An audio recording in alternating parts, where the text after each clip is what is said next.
Hey, I am so proud of you. You're doing so good. You have made it to this part of the class. We're starting on this section, the tough, smart, unselfish part. This is something I learned in college playing ball, and I've applied it to my life. It's a way of life, and it's just helped me in so many ways.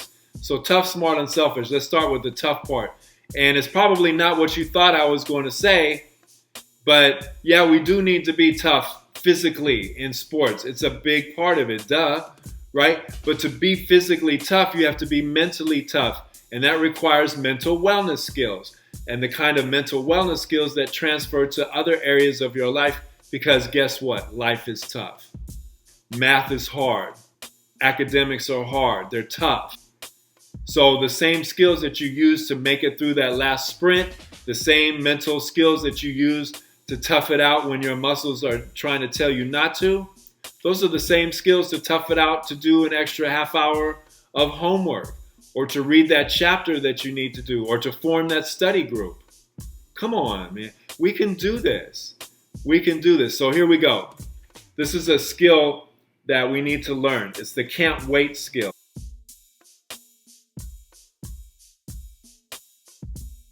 You can't wait for something to happen to feel what you're trying to do.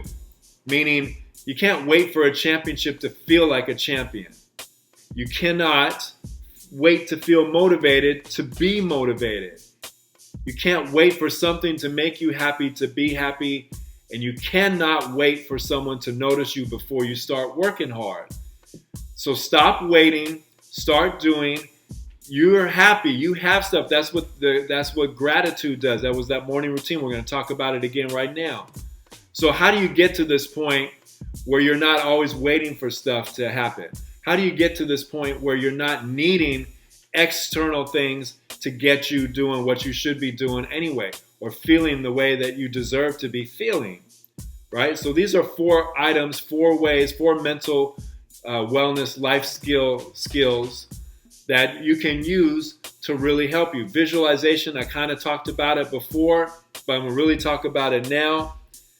This helps cure the can't wait problem, because when you visualize stuff happening, you are working to make life happen for you instead of to you. You are creating your future. You're creating it based on what you're doing today. So you visualize, you wake up. Let's go down to the morning routine so we can visualize.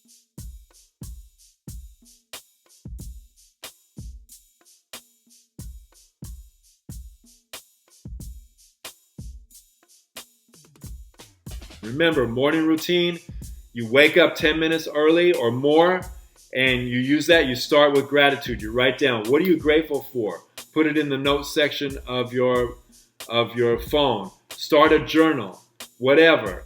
Write it down. What are you grateful for? Now, that's cool, but to put it to the next level, we have to live in gratitude. We have to live in thankfulness. And that requires us to show appreciation to people. I mean, here's what I do. I get up, do my thing, gratitude, everything I'm telling you. I also go to the gym for 20 minutes, and then I start my day. And I go to 7-Eleven in the morning. I get my iced coffee. I'm holding doors open for people, telling them I appreciate the 7-Eleven person, like for real. And I do, and I mean it. And then as I'm walking out the door, I look behind me. And this is something that you can use or need to use. Anytime you're walking through a door, you look behind you. So physically, you can see if you need to hold it open for somebody, right? But it's a metaphor also, where as you gain success in your life, you don't want to just go through doors by yourself. You want to hold them open for others. I'm telling you, that's the way to live. You can't just be about mine. You can't just be about that stuff. That's low-level motivation. High-level motivation is mission motivation. It's the type of motivation that wants everyone to succeed, and you can have that happen and still succeed on your own. And when those around you are succeeding, it actually draws attention to you as a group and elevates you all individually at the same time. So visualization, visualize your day, make it happen. All right. Meditation. I don't typically do it in the morning. All right. But that's me.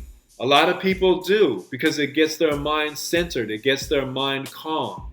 What I would do is find out where meditation fits into your day. I typically do it in the middle of the day because it's very hectic and it gives me a minute to calm down. And then I do it before I go to sleep. That's part of my evening routine.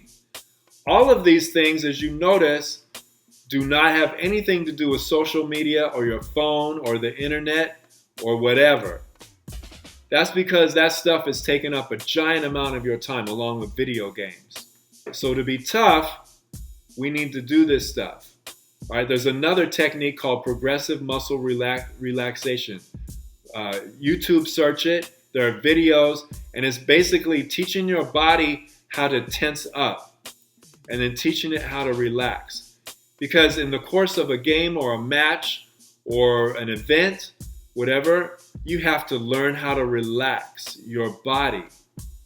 You get what I'm saying? That doesn't mean you're not going passion, energy, full out. But when you're too tense, you don't act right. Your body don't act right. Things happen. So progressive muscle relaxation is a good tool, a good technique to learn how to train your body to relax in very difficult situations, which sports is. That's why it's such a beautiful thing to participate in sports, because it teaches you everything you need for life. Everything.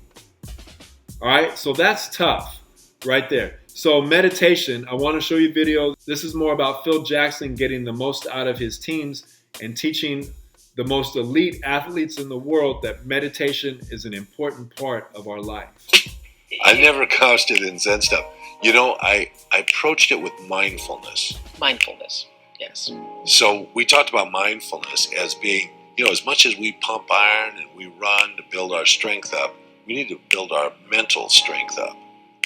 We need to build our mental strength so we can focus, get one-pointed attention, and so that we can be in concert with one another in times of need.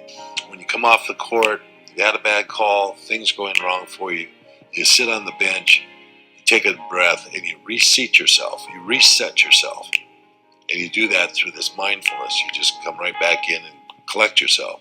So we practiced mindfulness. It's what you have to do. But what did stick was meditation. That was always something that was able to stick with these guys. So powerful. Yeah. I meditate every day. And it normally I do it in the mornings, and I do it for about 10 to 15 minutes.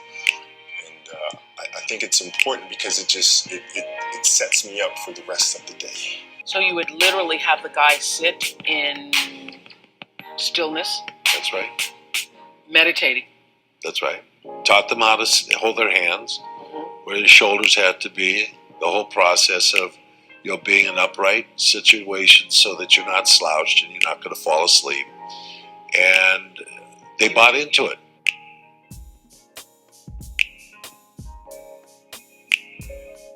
All right, I'm not playing.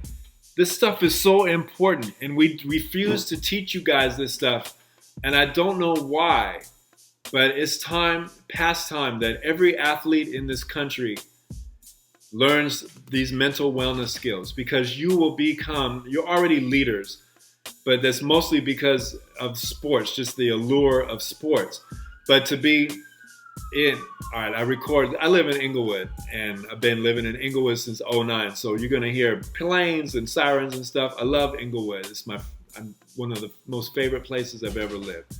So, but meditation is super important. All right, and these skills will translate, as I keep saying, to everything.